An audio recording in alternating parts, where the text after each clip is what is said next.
Amigos telespectadores da Rede Vida de Televisão e do programa Páginas Difíceis da Bíblia. Este é o nosso primeiro encontro com o ano que acaba de nascer.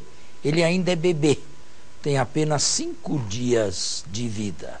Ainda é tempo de eu desejar, em nome dos meus colegas aqui, a todos um feliz ano novo.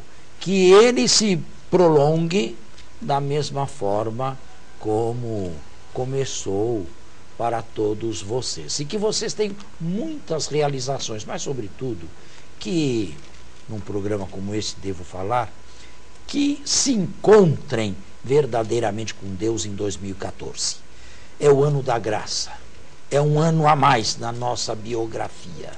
Que nós cresçamos e amadureçamos e não deixemos de caminhar. Bem, Padre, nós terminamos o ano e terminamos também o Evangelho de João. Exato. De modo que teríamos agora que seguir a leitura com outro texto. E nós recebemos muitos pedidos de telespectadores para iniciar a leitura do livro do Gênesis, se o senhor permitisse. Com todo prazer, com todo prazer.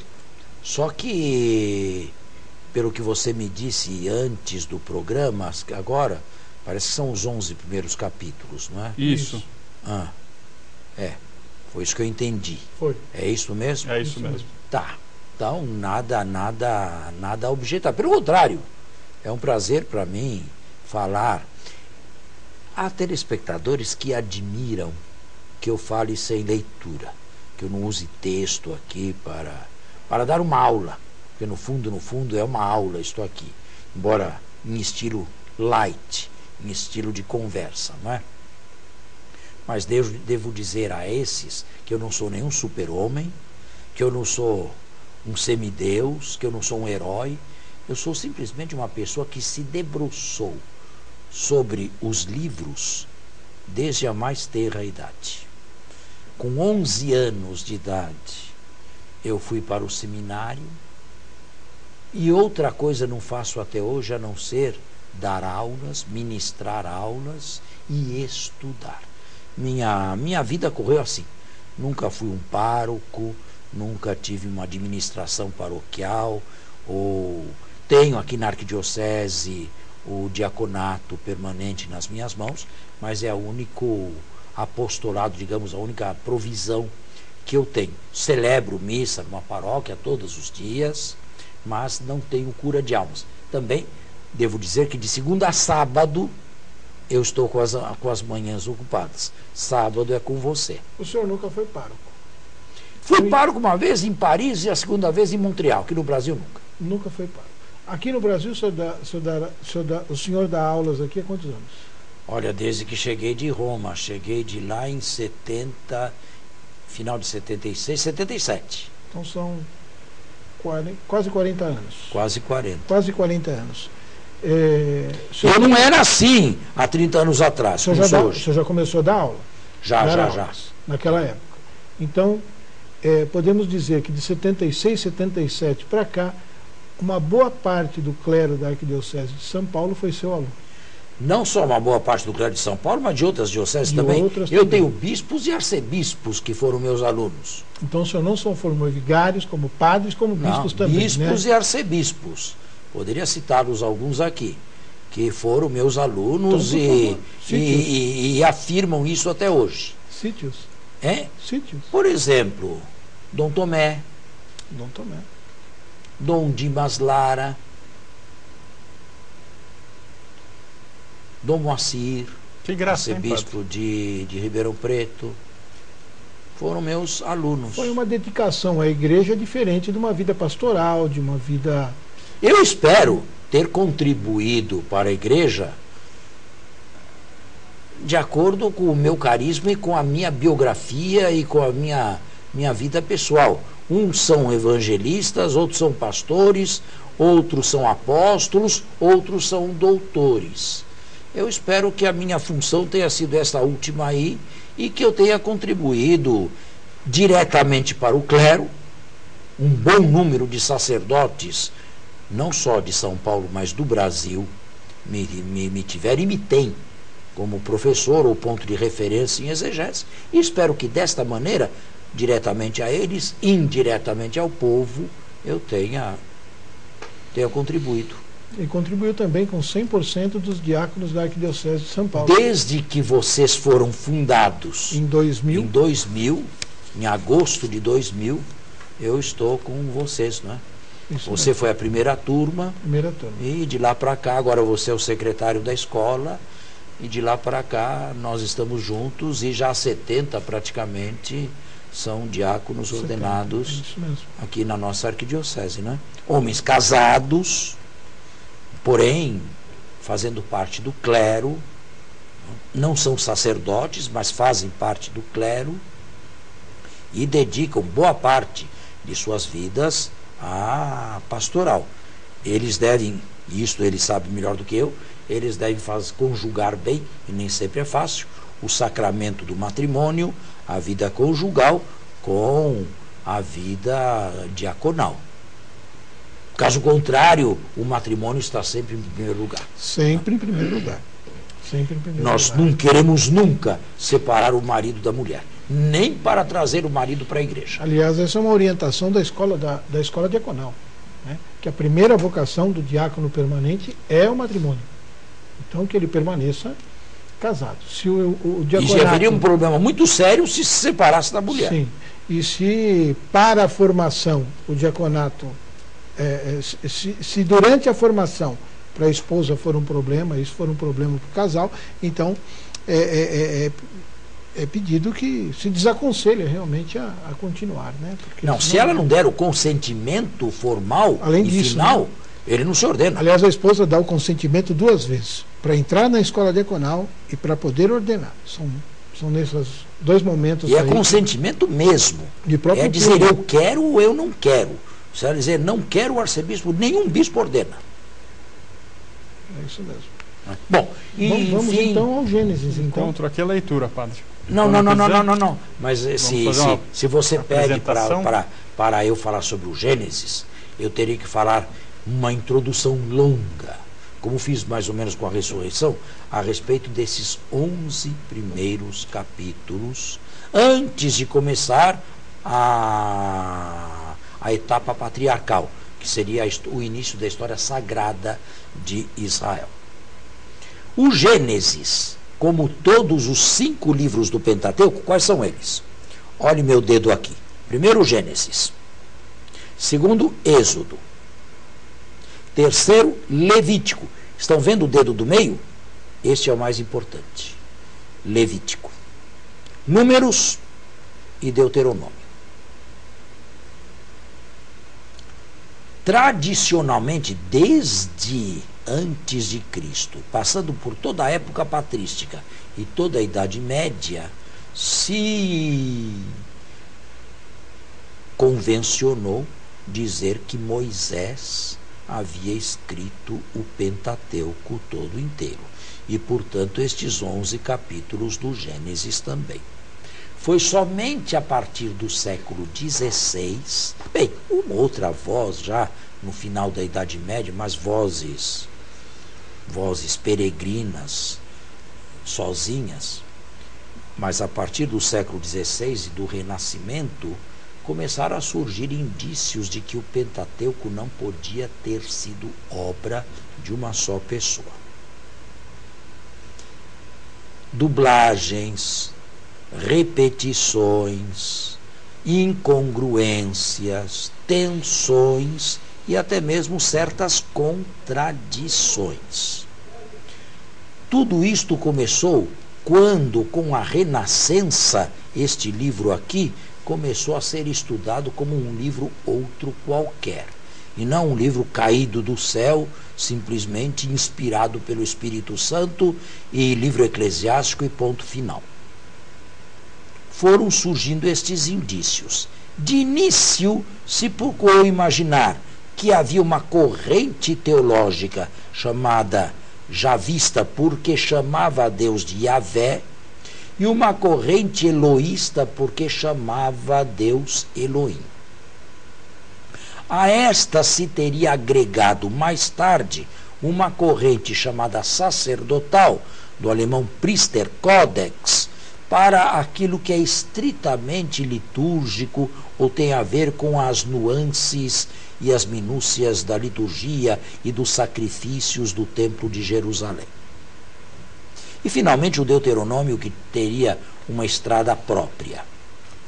Bem, esta teoria já estava sendo levantada durante o período, já estava em embrião na Renascença, se tornou mais forte ainda no Iluminismo, 2 séculos depois, e se tornou praticamente um dogma de fé a partir do século XIX, do início do século, primeira metade do século XIX, com a figura de um protestante alemão chamado Julius Wellhausen, que pôs em prática esta teoria documentária e procurou dissecar o Pentateuco em tradições. O que era javista, o que era eloísta, o que era sacerdotal e o Deuteronômio.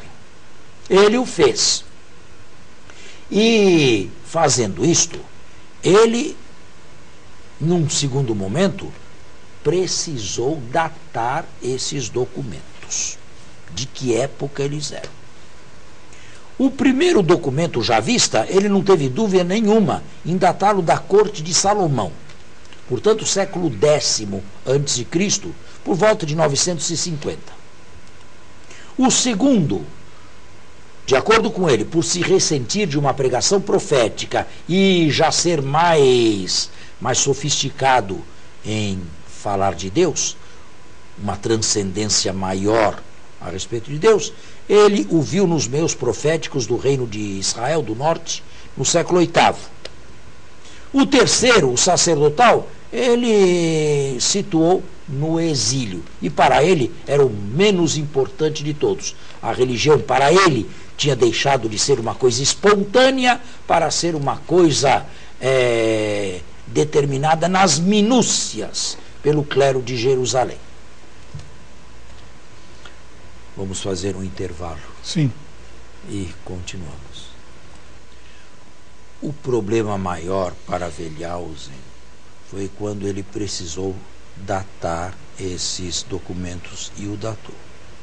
E os datou. Eu disse a vocês como ele os datou. Sim. Século X, século VIII, século VI e pós-exílico. Criou-se um enorme problema entre exegetas.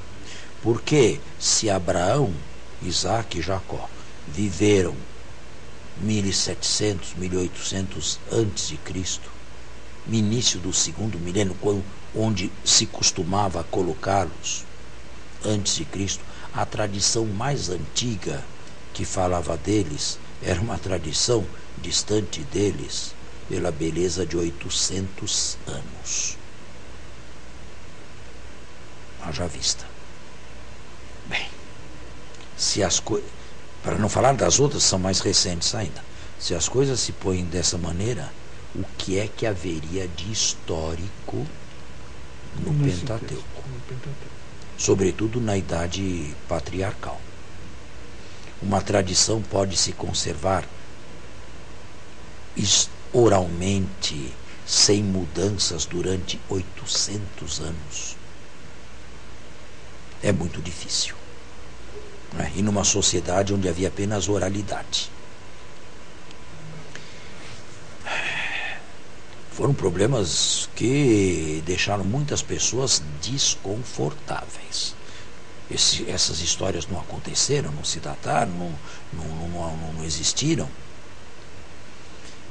Entre a primeira, estou sendo muito sintético e superficial aqui, para que o grande público entenda. E depois tem livros sobre isso que não acaba mais. Entre a Primeira e a Segunda Guerra Mundial, entre 1920 e 1940, houve uma fundação americana, Rockefeller, que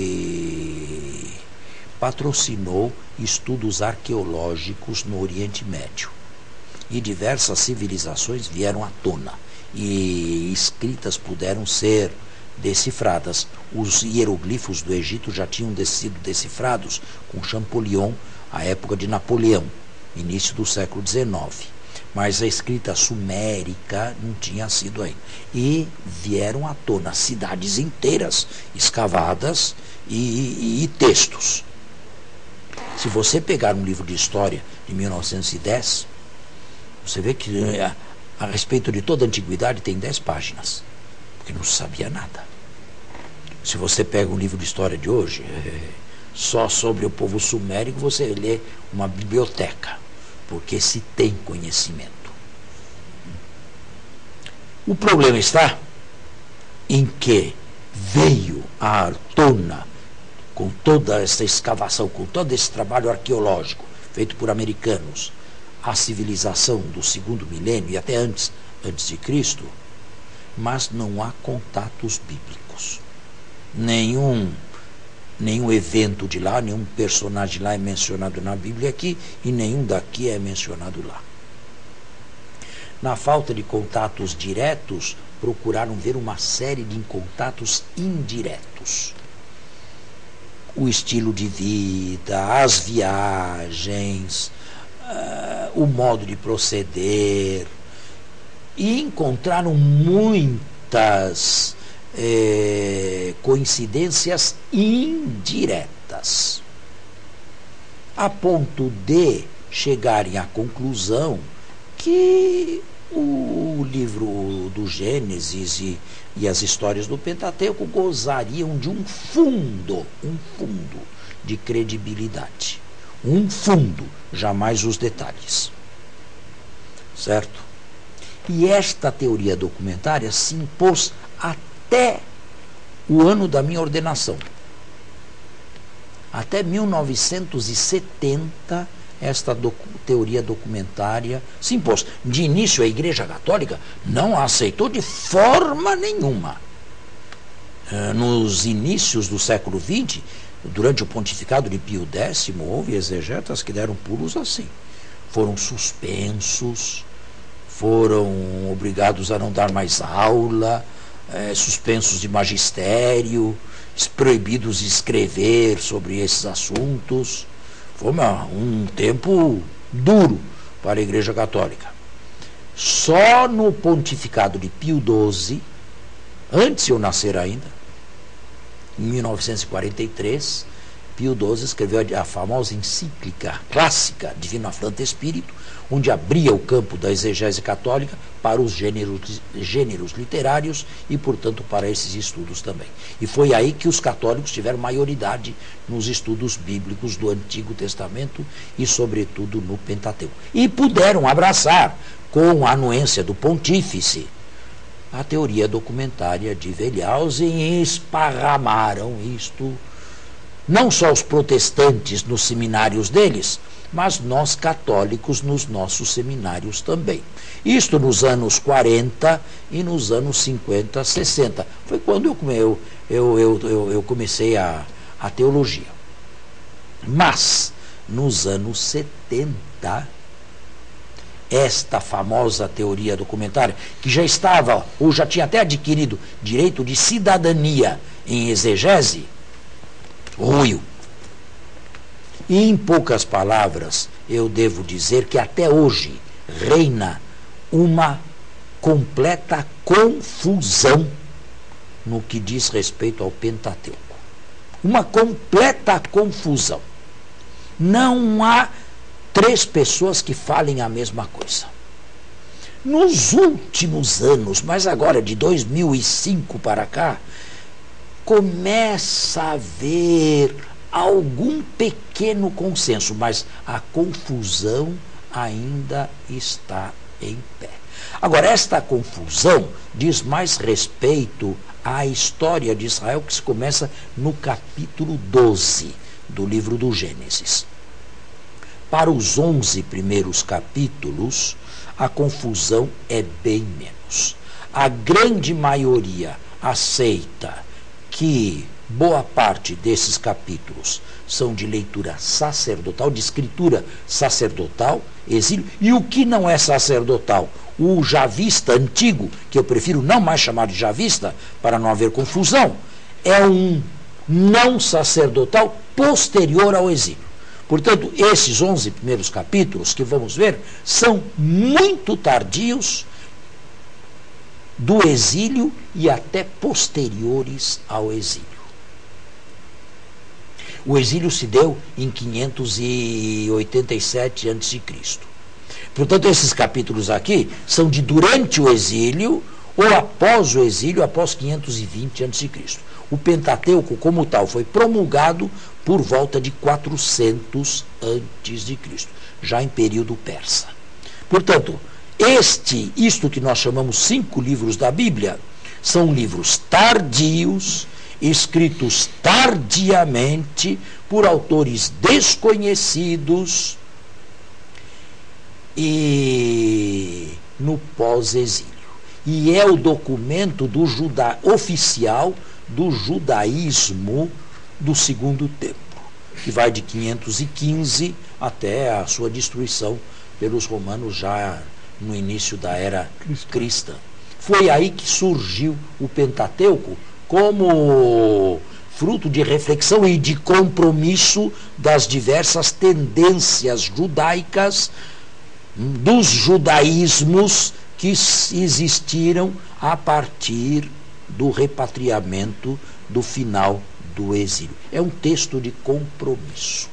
E por ser um texto de compromisso, as diversas facções queriam estar representadas. E aí você, de acordo com o que se diz hoje, pode entender dublagens, cada uma queria o seu texto. Ainda que o texto falasse a mesma coisa, um não é outro. Queria com a sua versão.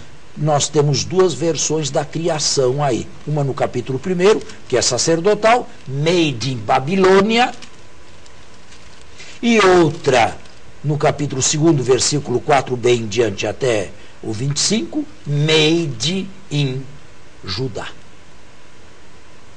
As duas correntes, as que vieram do exílio e as que nunca foram para o exílio, queriam estar representadas aí.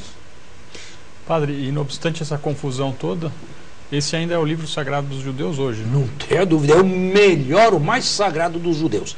Nós vamos ter que encerrar o programa, infelizmente, mas continuamos durante algum tempo deste ano ainda, né? Vamos aí. Um bom domingo a todos e até a próxima semana. Um bom domingo, até o nosso próximo programa.